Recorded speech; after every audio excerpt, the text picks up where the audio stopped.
Pessoal, uma dica aqui de última hora, né, sobre alguma leitura para redação que vocês possam fazer que possa ajudar na formulação dos temas, tá? Tá tudo muito corrido porque esse final de semana tá lotado de concurso público. Vamos lá. Primeiro, seguinte, atenção com relação ao desenvolvimento econômico em Minas,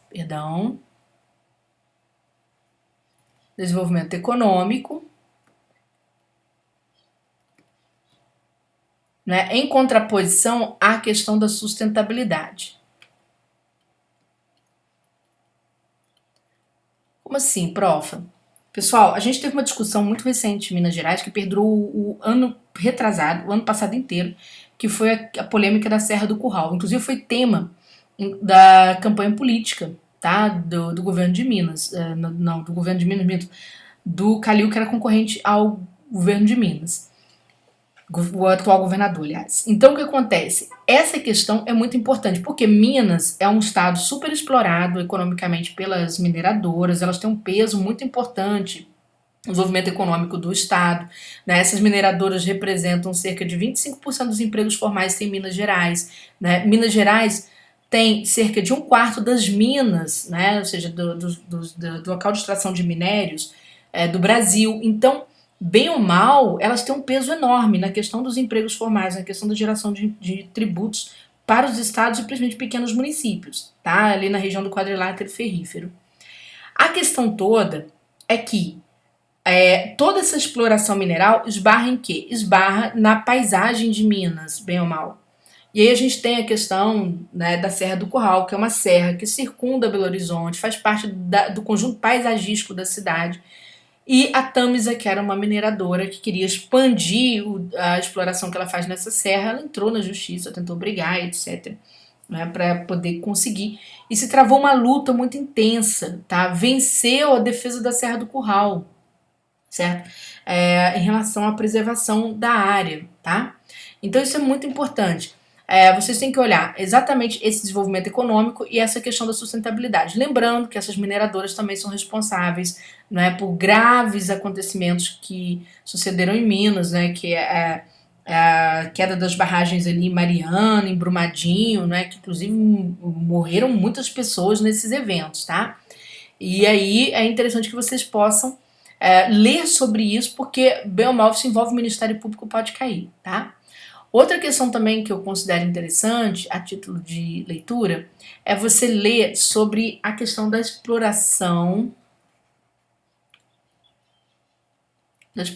da miséria, da pobreza.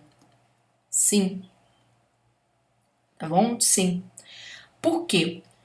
Quando a gente está vendo um período que as pessoas estão muito pobres e aí você tem exploração de mão de obra, você tem trabalho análogo escravo, você tem, vamos dizer assim, tem exploração do trabalho infantil e o Ministério Público bate em cima disso. Isso é muito importante você entender esses quadros, entender as consequências desses estados de miséria, o próprio tráfico de pessoas é uma questão que preocupa o Ministério Público, não é?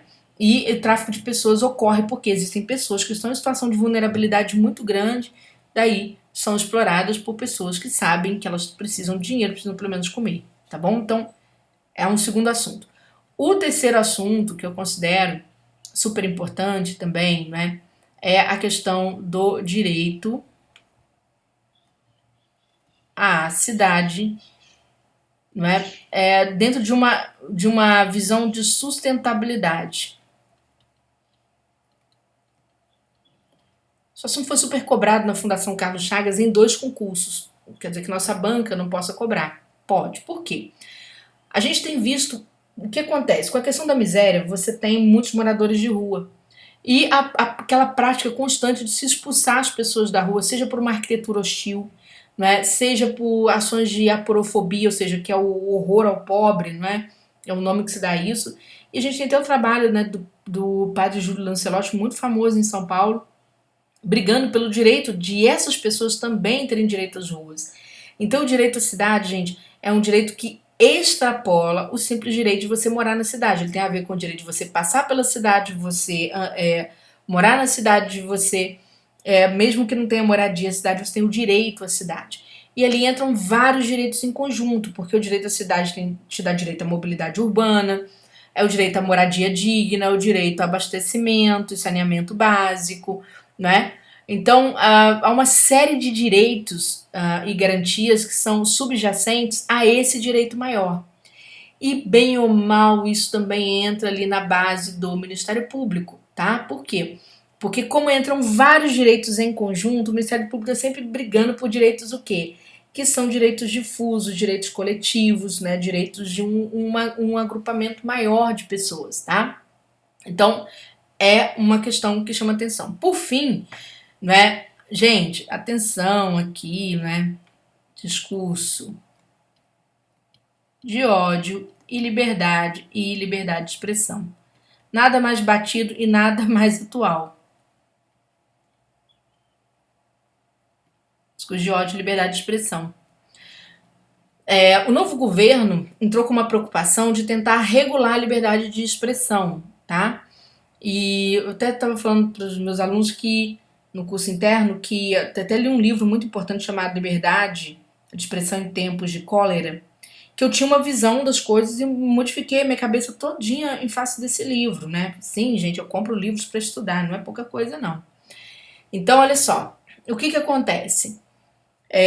O que esse livro mostrou? Ele mostrou o seguinte, olha, que independentemente de você ter discurso de ódio, de você ter crime, ter racismo sendo cometido, que agora o racismo é equiparado, o crime de injúria agora tem o mesmo valor do crime de racismo, né? Mas não vai cair na prova agora, eu acho difícil, tá muito em cima. Ainda assim, você tem que defender a liberdade de expressão. Por quê? Por vários motivos. Primeiro, que a liberdade de expressão te permite cobrar outros direitos. Ou seja, você abre a boca para falar, se você pode falar, você pode cobrar seu direito à dignidade.